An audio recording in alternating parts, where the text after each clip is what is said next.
Hello and welcome to MASHmouth, a podcast covering every single episode of the hit 1970s sitcom MASH. I'm Ethan. And I'm Vanessa. Vanessa, hello. Today's episode is all about the camp gets some mail, so I wanted to ask you if you had any fun mail stories to tell us.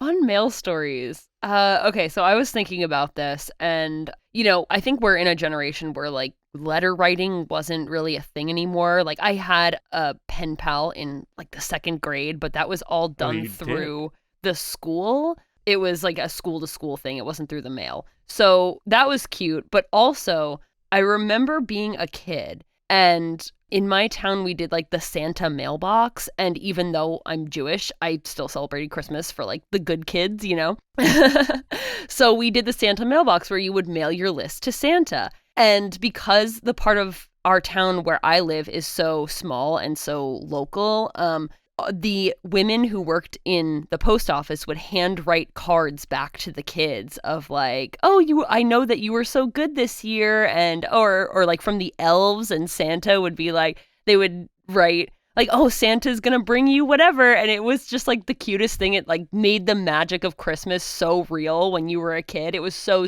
cute. That is adorable. I love that. We didn't do anything like that. I'm so jealous, honestly. That would have made my entire lifetime as a child. But I gotta say, the pen pal thing, I've always seen pen pals in movies and TV shows like this episode, and I've always thought it was so creepy. I was like, you're gonna send some rando your mail, and they're gonna ask you to write it back? It could be anybody. It could be a 45-year-old man. That weirds me out. Yeah, no, with our pen pals, it was all done through the school, so nobody had each other's addresses or anything like that. It was very much a school to school thing, and it was really cute. It was a very cute thing, but that's the only real mail I could think of getting as a kid besides stuff from my grandmother. Yeah, of course. On a similar level of me not getting any real mail, I didn't have any pen pals, stuff like that. I just remember as a kid growing up, we had a lot of magazine subscriptions. I had a subscription to Nintendo Power, because I was that kind of nerdy kid. And in my household, we had a subscription to Rolling Stone. And I was a giant nerd. I didn't care about any of the actual music stuff. I cared about the television and movie side of the magazine, which was really good. They had a lot of good information and stuff like that. And I distinctly remember whenever I would get one, I would flip to the back of it and just read the movie reviews. And it was the first time that I got acquainted with a film critic. I was Peter Travers. What's he into? What is he like? What does he dislike? So that's kind of my mail experience of just reading magazines from the mail. That so tracks for you. I would not expect anything different of just you flipping to the back for movie reviews. So it's so on brand for you. I'm a very cartoonish character. I have a very specific trait, and reading movie reviews in the back of magazines is one of them. Okay. So, in this episode, Mail Call, when mail arrives at the 4077, it brings good news of stock options for Frank, homesickness for Trapper, a pen pal for Radar, and Henry's wife's checkbook. Vanessa, what did you think of this episode? So, I love this episode because it doesn't feel necessarily like MASH, but still feels like MASH, if you know what I mean. It doesn't have a lot of surgery or war or hospital, etc., etc., but it still is everybody in character so much, and this feels more like a sitcom that you would see in the 80s rather than in this transitionary kind of 1970s commentary period, if you know what I mean. So I really liked it for just the straight sitcom aspect of it. I thought that the storylines were also really funny. So this is a great episode for me. I kind of disagree with you. This felt very MASH to me. Maybe because everyone was so in character. This is an episode just about getting mail, and it's so entertaining because these characters are so strong and so well written that seeing everybody react to the different things that they get in the mail is so engaging to me. And we've had a lot of these segmented kind of episodes where there isn't a central plot. It's just kind of bouncing around from character to character. where this felt like very in line with stuff they've done earlier, but a more refined version of it where like previously we had like the Dear Dad narration and this kind of lacked it, but it still felt like, okay, let's just see what's happening around camp kind of vibe. I agree with you. I think that what I mean is like this feels more like a later season of MASH, more so than what we've seen so far in the first couple of seasons. But yeah, I think that the main thing that we both agree on is that everybody did feel very in character. This felt like how everybody would react in general. And I liked that it had more of a central plot than the Dear Dad storylines. Like you said, definitely more refined, which probably increased my enjoyment of this episode.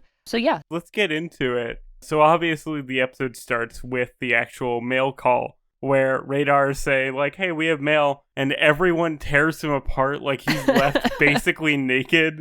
Okay, so I love this because this is such a sitcom trope kind of thing where a mob rushes at somebody and then they disperse and the person's left basically naked or in their underwear. That's felt so like old sitcom to me. I love that. Of course. It's a very classic gag where it makes no sense. Like, why would they take his clothes off? Yeah, seriously. But you're like, yep, pretty much great. I love this whole bit. And then it kind of goes into the swamp with Hawkeye and Trapper. And we have another mention of Hawkeye's sister, who, as far as I'm aware, doesn't exist later on. Am I right? So a listener wrote into us and said that we should start a segment called Continuity Corner. And this is our Continuity Corner segment for this episode because Hawkeye does say that he has a sister. His sister knitted him this sweater. And then magically, a couple seasons later, he is an only child with no sister, no mother, nothing. So I think that is very funny. But I kind of liked this sweater, though. It was a nice color, and I like big sweaters. I also thought it was super funny that Hawkeye was throwing shade at Trapper's daughter's baking. Did you catch that? I did. I did. Because this becomes important because it kind of sets Trapper's whole plot in motion for this episode. But he gets like fresh baked cookies from his daughters, and they clarify that like they didn't have anybody help them. And Hawkeye just like, oh man, I wish they did. Like, what a little ingrate he is. These little like 6-year-olds or however old they're supposed to be, I'm not sure, bake cookies, and Hawkeye's like, yeah, could use more butter or whatever. Yeah, he's like, yeah, not your best work, girls. But I did think it was so sweet that Trapper really misses his family, and to me this humanized Trapper so much because we don't get to see that very often because that's not like a central theme of Trapper's character, of him, you know, missing his family and loving his family and that kind of stuff. And yeah, I thought that was such a great addition in this episode, and you're right, it does kind of set off the plot for Trapper's storyline. Mm-hmm.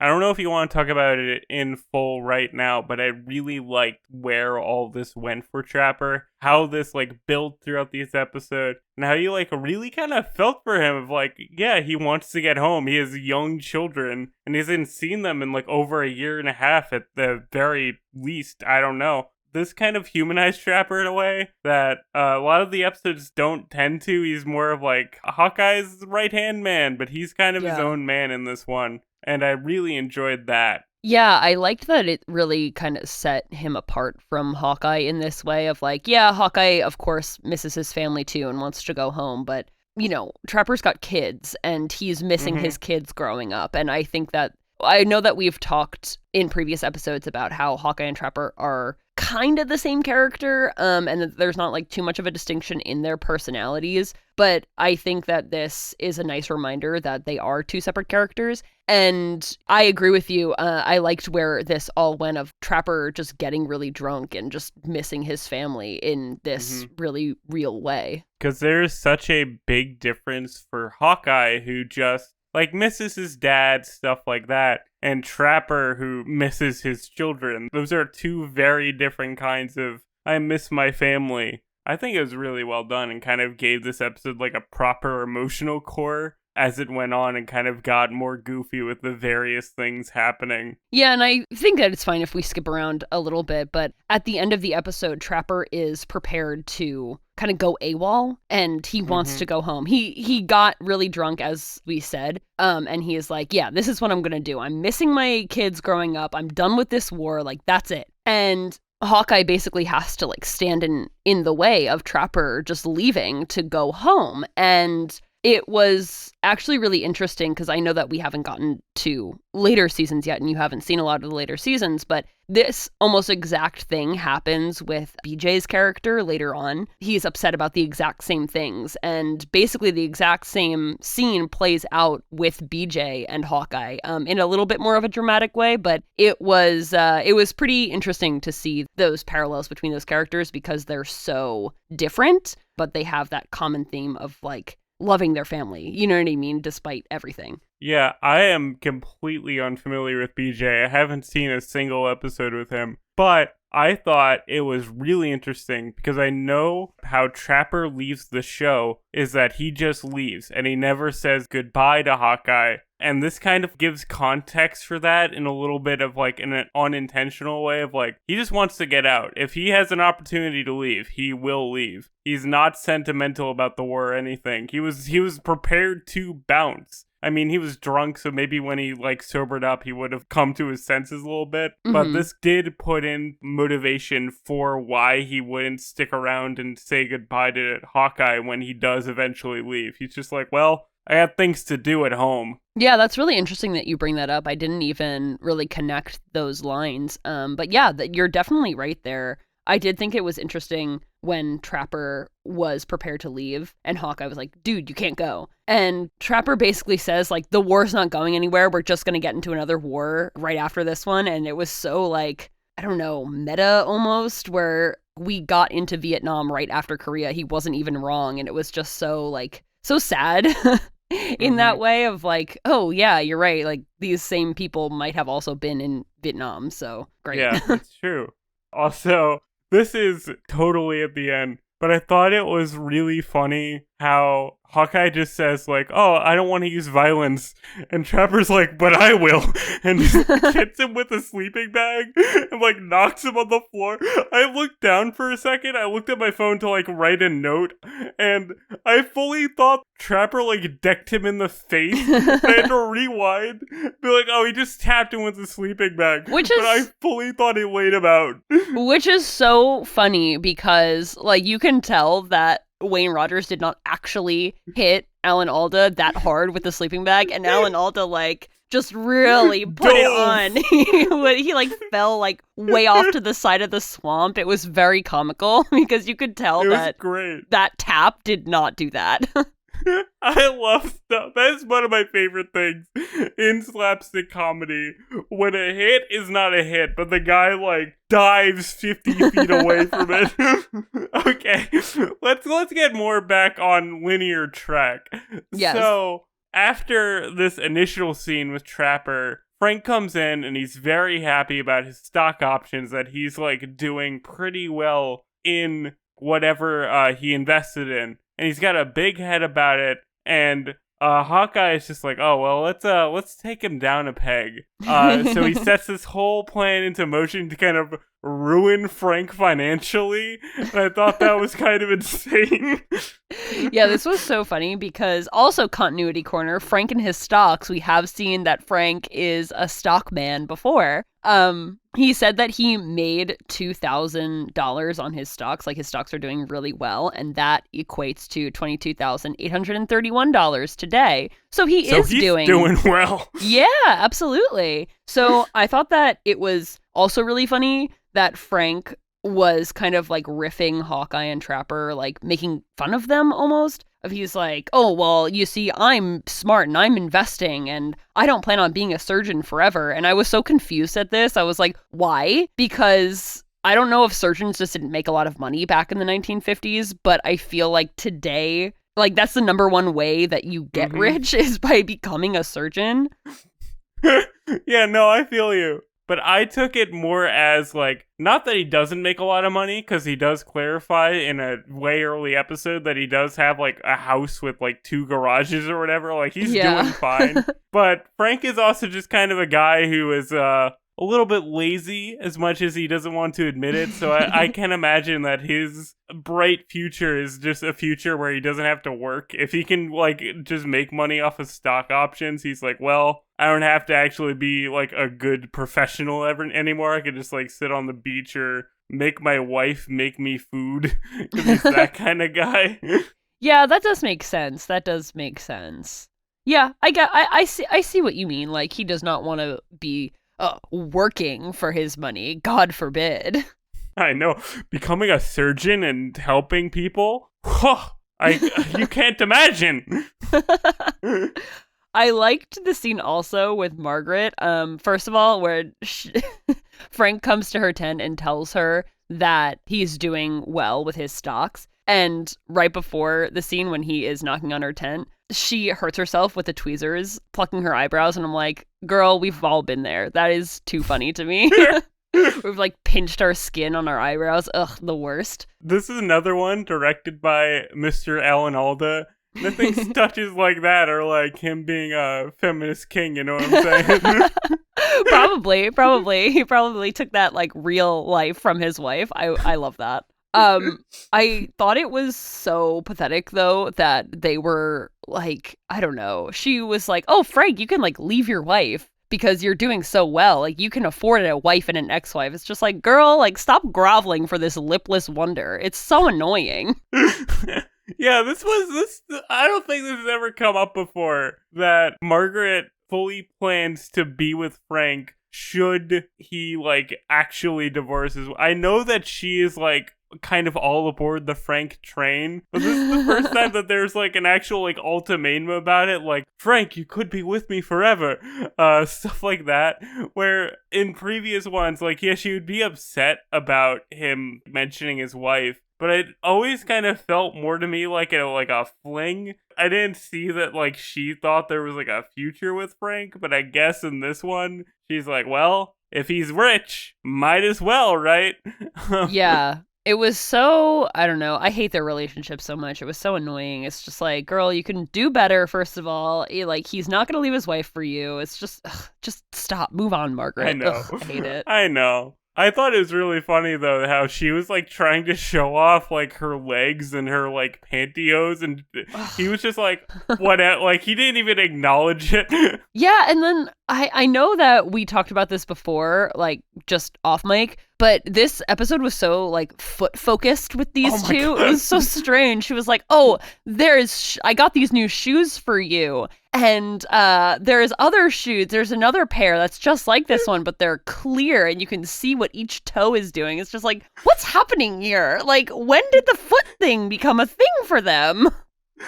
This episode had such a prevalent foot thing, and I feel kind of weird talking about this, but it wasn't just Frank and Margaret either. Henry gets a letter in the mail, like, talking about, like, a masseuse that'll, like, step on your back for a massage.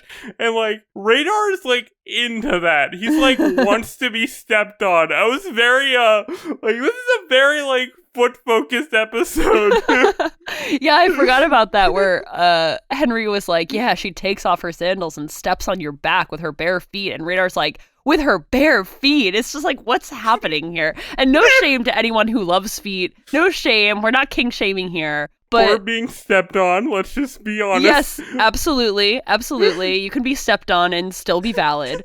But I'm just like, I was just surprised at how prevalent it was in this episode. Like, why so much feet in this episode? I don't know. Just it's basically I don't know. The final joke of the show that Frank is like, oh, I'll do anything to win you back, Margaret, after everything blows up. He's like, oh, I'll even kiss your feet. And Margaret's just like, oh, I'll see you in my tent at 9. Like, that is...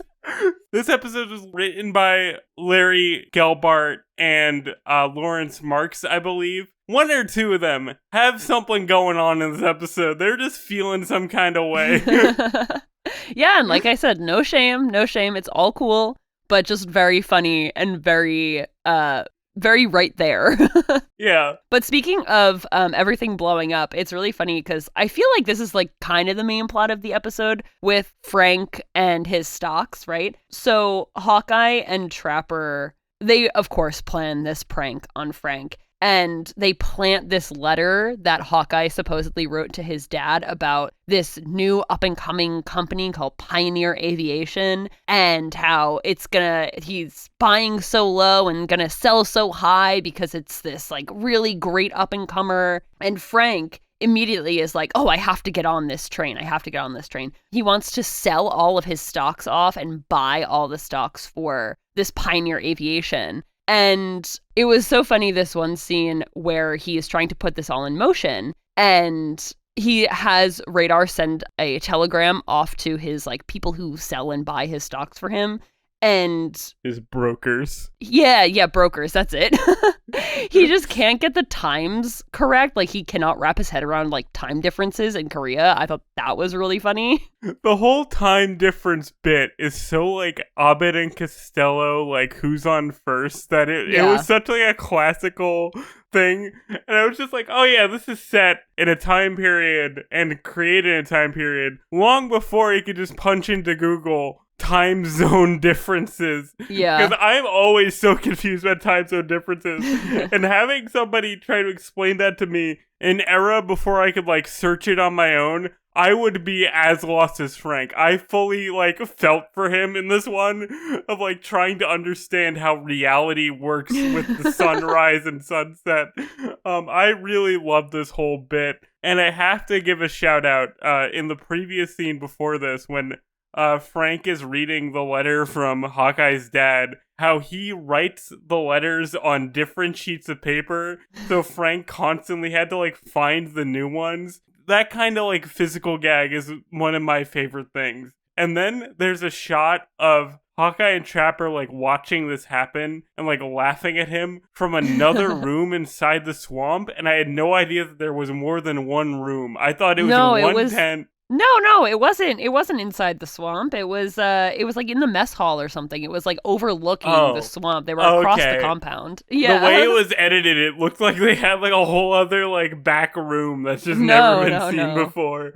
I really liked how in the scene where Frank grabs the letters, he just goes onto Hawkeye's bed and then just like lays there for a second as if trying to be inconspicuous. It's just like, it's a really good piece of physical comedy from Larry Linville, and I enjoyed it a lot. Yeah, definitely. Also, Frank is just an absolute idiot who invests literally all of their money into one stock. That's not what you're supposed to do. Yeah, we know nothing about stocks, you and I, and even I think that we know that you're not supposed to put all your eggs in one basket. Like, you're supposed to diversify your stock portfolio. Yeah, it's just like, dude, what are you doing? But like, here's the thing, is that he's trying to do a get-rich-quick scheme, and it's not gonna work. But he does think that he made like $1 million. He thinks that he gets $1 million. And I did look it up, and $1 million back in 1951 would be $11 million today. So, you know, like if you have the prospect of getting $11 million, like I understand, but also still like, shut up, Frank. You're such an asshole. I'm just saying, even if you got a tip to invest in Apple stock back in 1970 or whatever, I don't know when Apple stock was like at its lowest or like most investable, don't put all your money in that. Like, you gotta have a little bit of a diverse portfolio just in case this senator tip that Hawkeye makes up ends up not going through. And also, like, so Hawkeye, of course, like, he made up this story about the senator, right? This letter to his dad. And, like, isn't that insider trading? Like, I believe so, yes. I believe so. If a politician tells you about, hey, you should invest in this, I think that is highly illegal and you can't go to jail for it. Yeah, seems like not the best thing in the world. So there's a lot going on in this episode with the stocks and whatnot. And I love the continuity of Hawkeye's dad, even if it's a story that he makes up, having like friendships with these various politicians around like Maine or wherever he's supposed to be at this moment in time. So much to the point that it's believable that Hawkeye's dad could give him insider trading tips. Yeah, absolutely. I think that that's really funny because we did see that in a previous episode. I don't remember which episode, but we did see it. And the senator that Hawkeye mentions previously, like, got like taken to town for being corrupt. So it's all just like one big mishmash of like politicians being weird around Hawkeye's dad. That is funny. But like we said, it all blows up in the end. And when Trapper is drinking really heavily and is about to leave the swamp, he tells Frank like, oh, it was all like a big ruse and stuff like that. So of course, you know, Frank was never going to get a bunch of money. But I did think it was actually kind of nice that Hawkeye and Trapper had Radar in on it so that Radar wouldn't send the telegram of Frank like selling all of his stocks, because I feel like that would have just like ruined him financially. So I thought that it was kind of nice that they didn't entirely ruin Frank's life. They should have. But also, I thought it was kind of funny how Frank had, like, no reaction to this. He was just like, oh, okay. And then the episode kind of, like, ended. He wasn't, like, actually mad. Which was kind of weird, but, like, whatever. I kind of wish that Frank was, like, ruined financially, not gonna lie. Going back to last week of my hate fan fiction, I'm just saying, like, the more punishment for Frank, I think the funnier it would have been. I understand. I get it. I do. So let's jump to some of the other like smaller storylines. So we mentioned at the top that Henry receives his wife's checkbook. And I just have to say that before he opened the box with like all of her checks and her account stuff, he was like, oh, I hope it's a cake. And so Trapper received cookies from his daughters and Henry was expecting a cake from his wife. And I'm sitting here like, did they have express mail and dry ice in the 1950s? Like, were they able to get these things to them like that? I just don't really think that would have been a thing.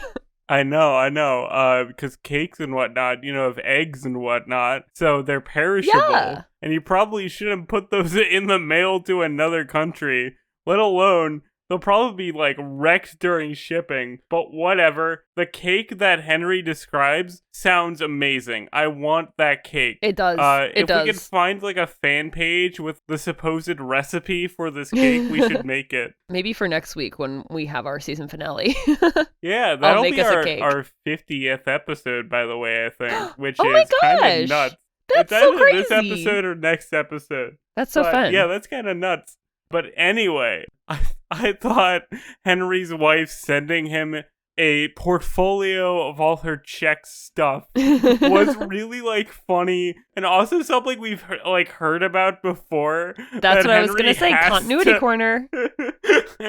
Henry has to balance a checkbook from 20,000 miles away. I felt so bad for the poor lad in this one. He can't catch a break. Yeah, it was really funny because throughout the rest of the episode, too, he's, like, balancing his wife's checkbooks, and he is just like, why did she spend this much money on a vet bill for the cat? And all of this is, like, really crazy stuff. Cat. It was just too good of just sending, like, as if Henry doesn't have enough to worry about being the commanding officer of a MASH unit so close to the front lines in the Korean War that he also has to deal with his wife's checkbook is just too much. It's so funny. Because, you know, Henry's such, like, a goofball and whatnot that we don't picture him as, like, a smart guy. But this episode implies that, like, he's very good at money management. Or at least, like, passably good, to where his wife is like, yeah, I guess I'll send it to him and not, like, look for an accountant stateside. Yeah, like, even if he's not great at it, he's clearly better than his wife at it. So I just think it's so funny that every time Henry mentions his wife, it seems that she does not know how to balance her own checkbook, and it's just very funny. You know, is fair. It's hard to do. I'm not putting any grief on Henry's wife for this. This is a difficult task. I mean, I don't think that, like, I don't know. Maybe I'm wrong, but I've never had to balance a checkbook in my life. I think that's, like, something of life in the past. I don't know. Maybe I'm wrong. Maybe I'm Maybe I'm just like super young. I don't know, but I've never. I don't know how to balance a checkbook. One day it'll come for you. You'll turn 40 and suddenly you'll be like, oh God, checkbook. Ah. Okay, can we also talk about Klinger's very real and authentic letter from his mother telling him that his dad is supposedly sick? This broke my heart, made me cry. This poor man has been through so much. His mother's sick, his father's sick, his sister's pregnant, his mother's pregnant. Klinger goes through the roughest life imaginable, and mean old Henry Blake won't let him go home. For anyone who's listening, Ethan is obviously kidding.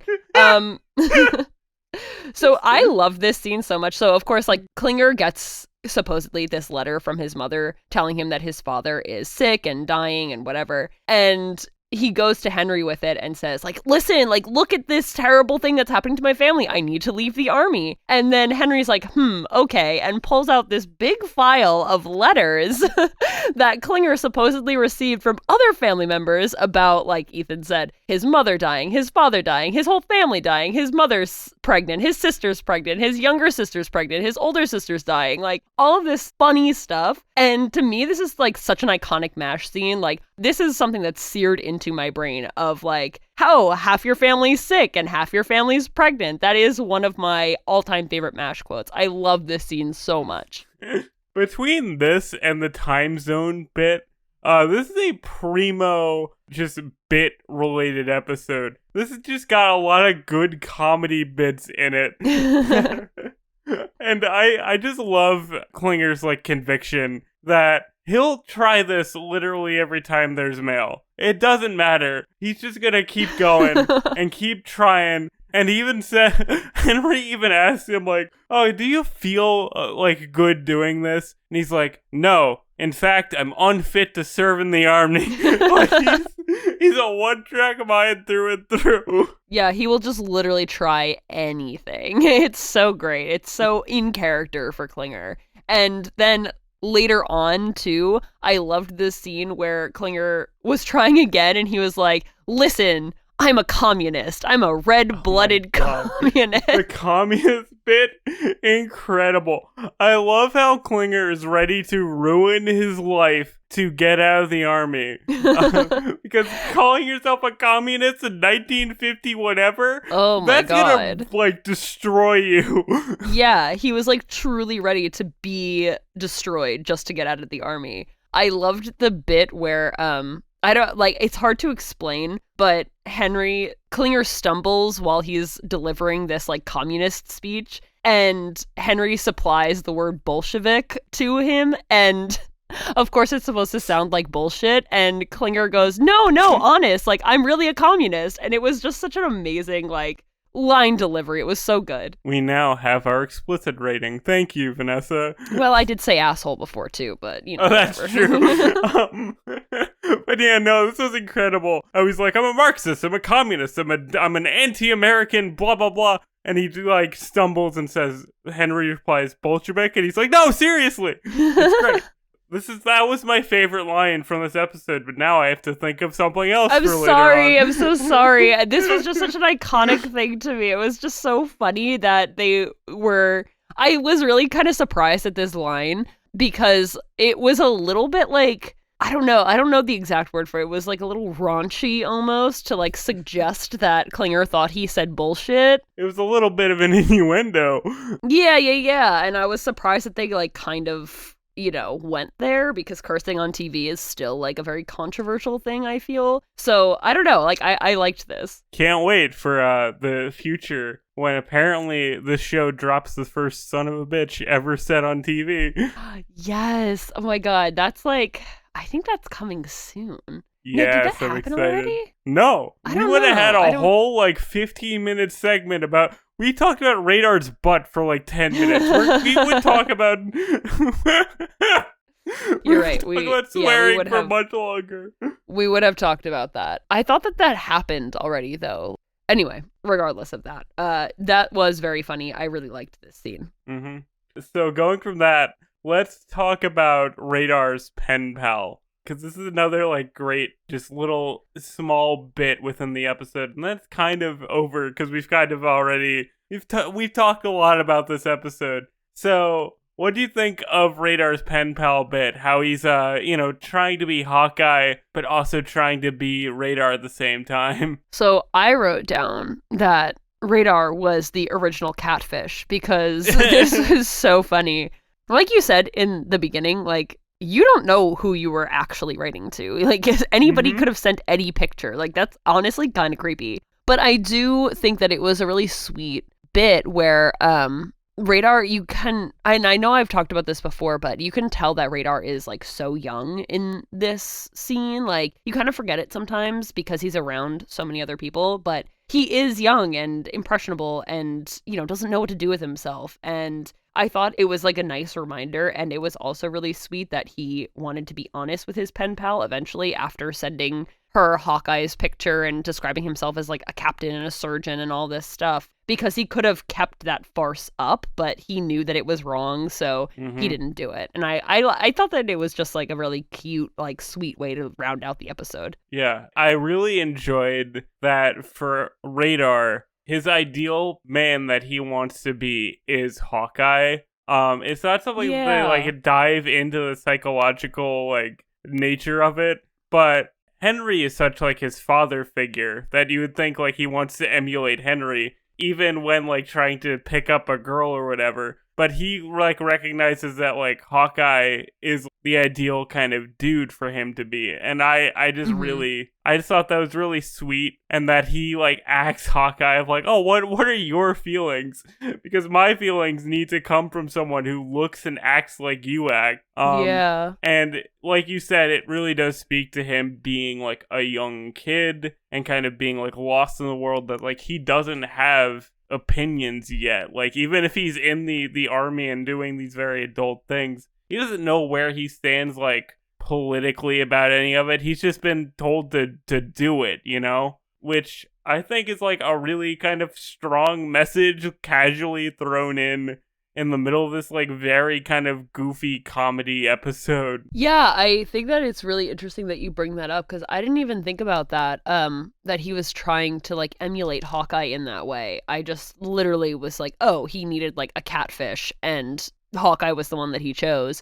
So yeah, so that's really sweet. That adds like a layer of depth to it that I didn't think about. So I like that. Yeah, because Hawkeye is just such like a handsome young man and like a good heart. That, like, if you're presenting yourself to anybody, like, yeah, presenting yourself as Hawkeye, probably a good move, but I did like how he kind of on his own was like, okay, I need to be myself. I need to be the 2'6" brown-haired little boy that I am, or whatever he says.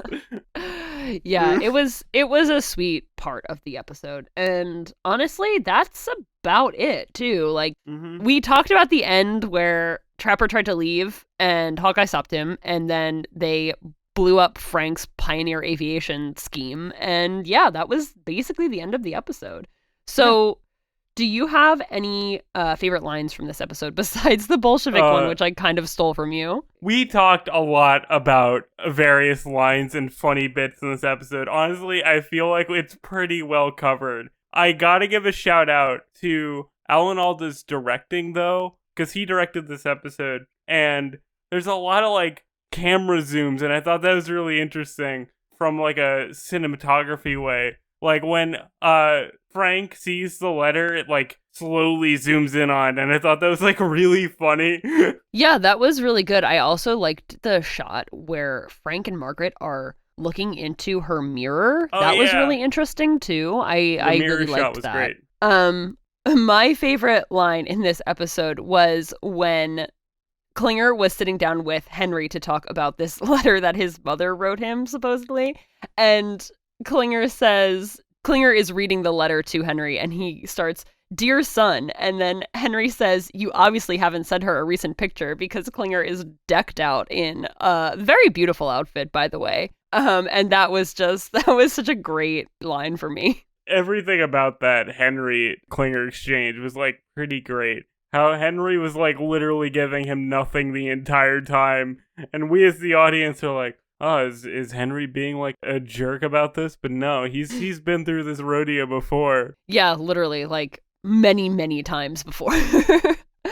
So I don't have trivia necessarily for this episode. There weren't guest stars, really. There wasn't, like, any real historical context. So the only thing that I really have trivia about is Pioneer Aviation. I really can't tell if it's, like, a legitimate thing. It's listed on Bloomberg as a company, but also the first thing that comes up when you search Pioneer Aviation is MASH. So I really don't know. Write into us if you know anything about stocks and if this is real or not. Maybe there's some enterprising aviation company out there who just really liked MASH and named their company after this episode, because that's something that I would do. If I had like a proper like stock traded company, I'd make it a weird esoteric reference to a TV show. I mean, it says that they were incorporated in 2007, but I don't know. Bloomberg is like a pretty legitimate source, but also, like, I don't know.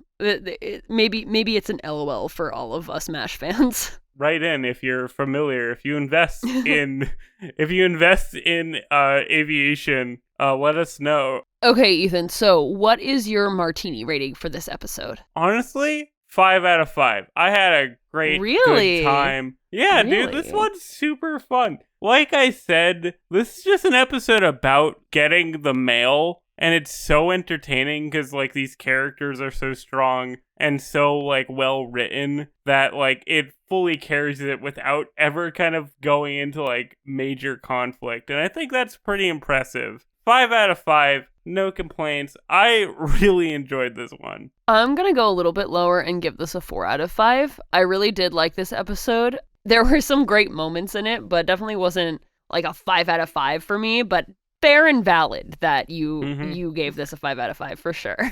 One day we'll have a legitimate like argument over the martini rating, and I can't wait for that. I cannot wait until one of us gives like a 0 and one of us gives a 5.